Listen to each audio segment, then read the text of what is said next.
So we just learned how to change that form from the rational form to the radical form. And we talked that if I have a to the power of m over n, the radical form would be the nth root of a to the power of m, or I can write it as the nth root of a to the power of m, right? So it doesn't matter which way I write it. And the conditions for this, so there's conditions where m is an integer, so m can't be a decimal. M value has to be an integer, which means it's a whole number.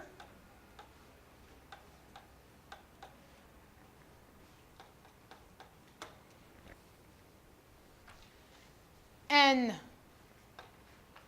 is an integer, but can't equal to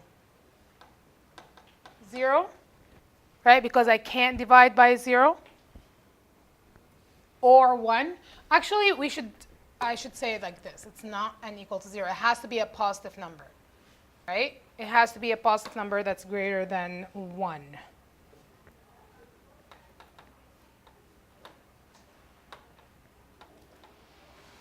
We call that a natural number, which means it's a whole number, and it has to be greater than 1, okay? Again, whole number. So n has to be 2, 3, 4, 5, 6, right? It can be anything less than 2. It can be negative, okay? And it's very important that a has to be positive integer. A is positive when n is even. So why is that?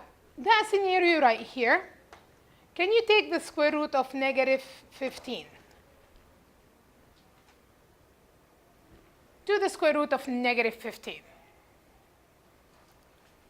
Or let's make it negative 16, just so it's actually a whole number. What's the square root of negative 16?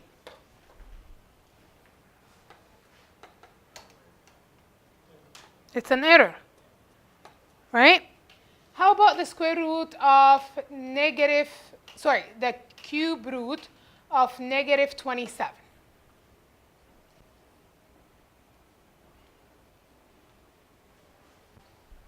What do you guys get? Negative 3. How about the fourth root of negative 16?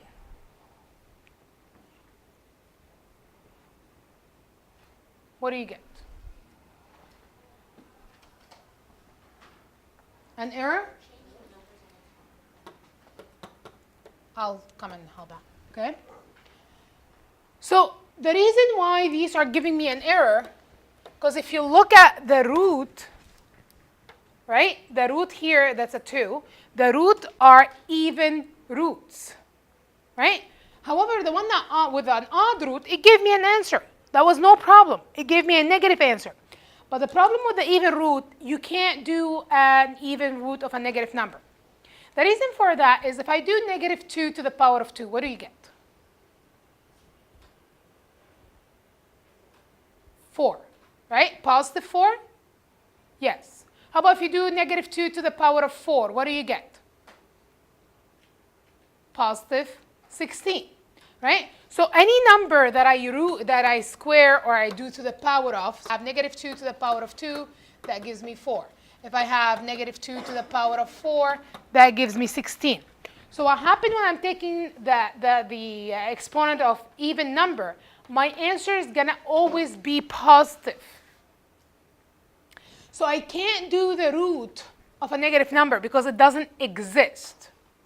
However, if I have negative 2 to the power of 3, what do you get?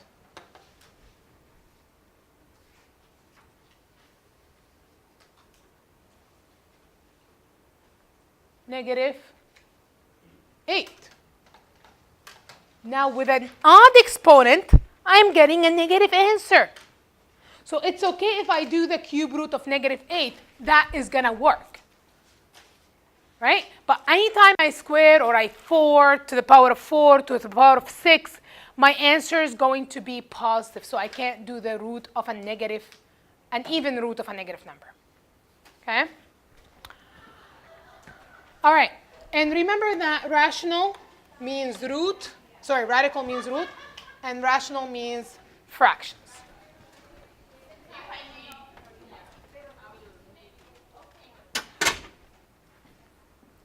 Now, it's asking you right here to rewrite each expression using rational exponents. So how would I write that with a rational exponent? 25 to the power of a half. Yes? You guys agree? How about the second one? What do I do? Negative 125 to the power of 1 over 3. Is that okay to take the cube root of a negative 125? Yes, because this is odd. Okay. How about the fourth root of 1.05 to the power of 3? How would I write that? So it's going to be 1.05 to the power of what? 3 over 4. Perfect.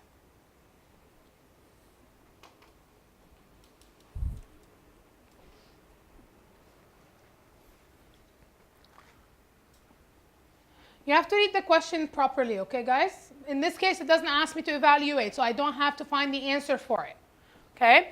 But in the next question, for example, it says rewrite each expression in radical form and then evaluate. Okay? So if I want to write it in radical form, how would I write this one in radical form? 81 to the power of a half. Square root of 81. What's the square root of 81? 9.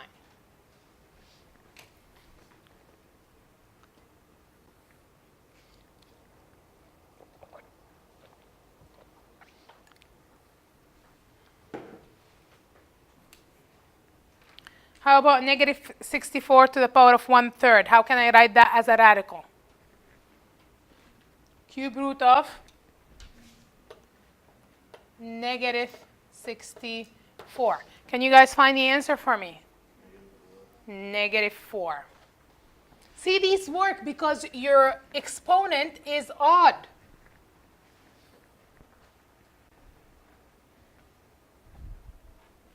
How about the next one?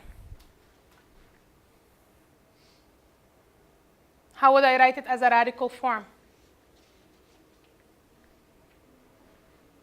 What do I write in my root? 5. And then that's going to be 32 to the power of 4. So you can do that on the calculator. You can pick either or to use the calculator to do it and find me the answer. 16. Yep.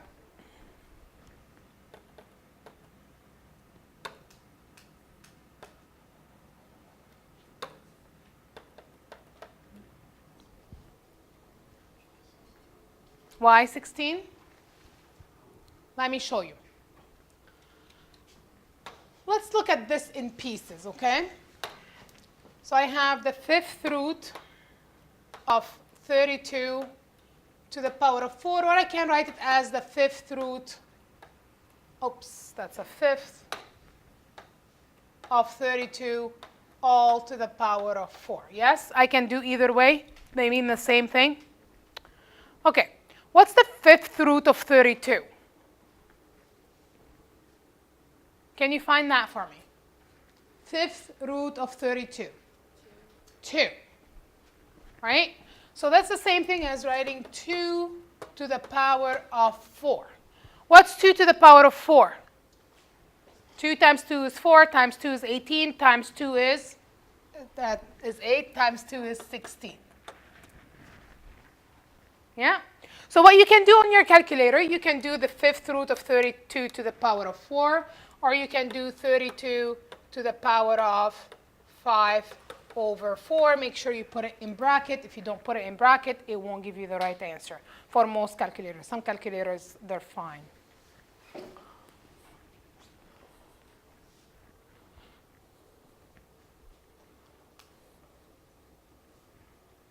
Are you guys okay with that? Make sure you know how to enter it in the calculator right now, because on the test, I can't help you.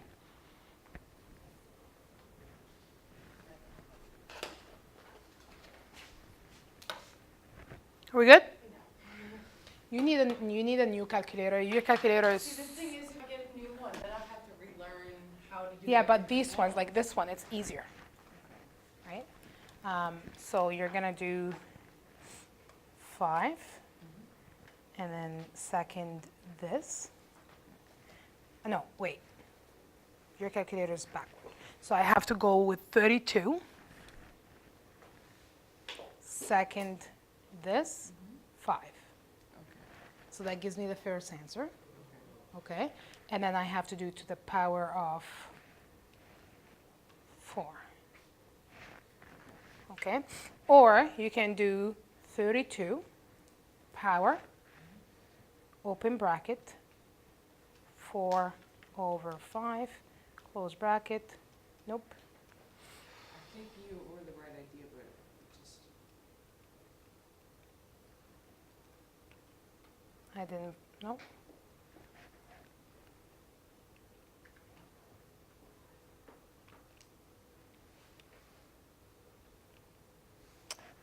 No. Doesn't work with the power for some reason.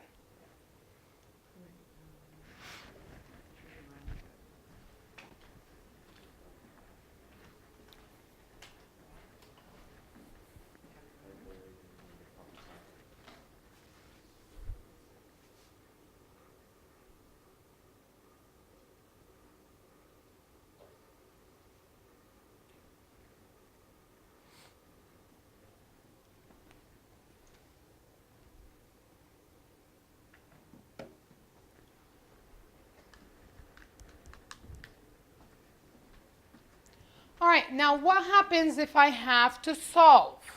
Okay, so let's look at solve for the unknown variable x. You have x to the power of 4 equals 16. What do I do to solve for the variable? So let's look at this. If I have power of 4, what do I do to get rid of that power of 4? What's the opposite of power of 4? Fourth root. So to get rid of that power of 4, I'm going to have to do the fourth root. If I do it to one side, I have to do it to the other side.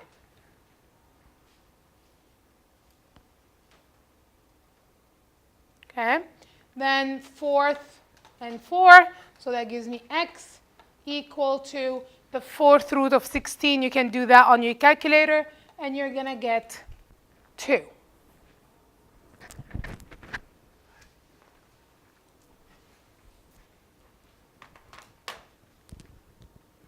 So you're looking at the opposite operation here because you're solving for x.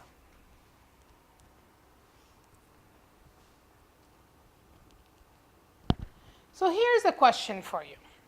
You have x to the power of 3 over 2. How can you get rid of that power? Because you want to get rid of it in order for you to be able to solve. How do you get rid of that power? These are a hard one. This is a hard one. This is not an easy one. Right? Because we know that if it's to the power of 4, we do the fourth root and it's gone. But this power is not a regular power. Right? It's a fraction power. So here's a question for you. Can I write this as a radical form? Yes. So I can write it as, what's a radical form? What goes here? 2, and then x to the power of 3. Yeah? So here's the question. You need to get rid of two things. You need to get rid of the square root, and you need to get rid of the power of 3. Let's do the first one first. So how do I get rid of the square root? What do I have to do? What's the opposite of square root? Square. Okay, so to get rid of the square root, I have to square both sides. So square root and the square, they cancel each other. Can you do for me negative 27 squared, please?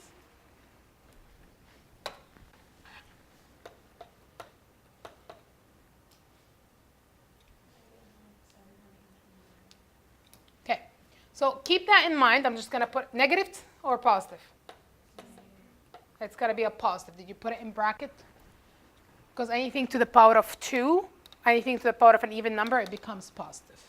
Okay? So I'm going to keep it on the side here, 729. Now, for now, I'm just going to write it as is, just because I want to show you something. Now, how do I get rid of the cube? Cube root.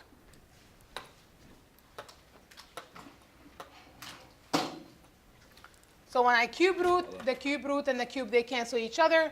So I'll be left with x equals to the cube root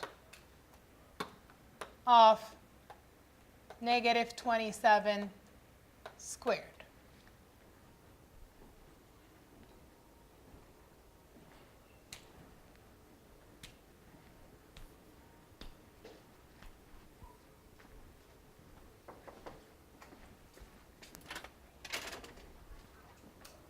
Okay, question for you guys.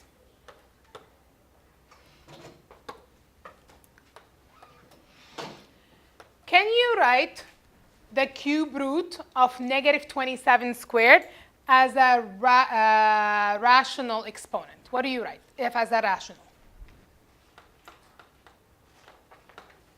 To the power of what?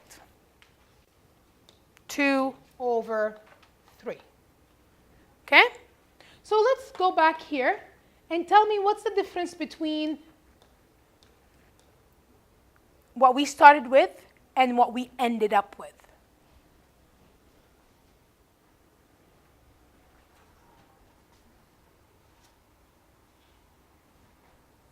What did I raise my answer to? Power of what? 2 over 3. Right? It's easier to do it step by step than actually think about it. But technically, I could have done this in one step, and I could have done this. Power of 2 over 3 both sides, because then the 2 over 3 and the 3 over 2, they cancel each other. I could have done this easily. Okay? But looking at it step by step is much better, especially for you guys.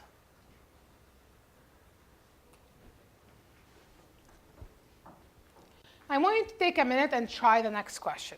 So follow the same steps that we did here, okay, of how can I get rid of the exponent.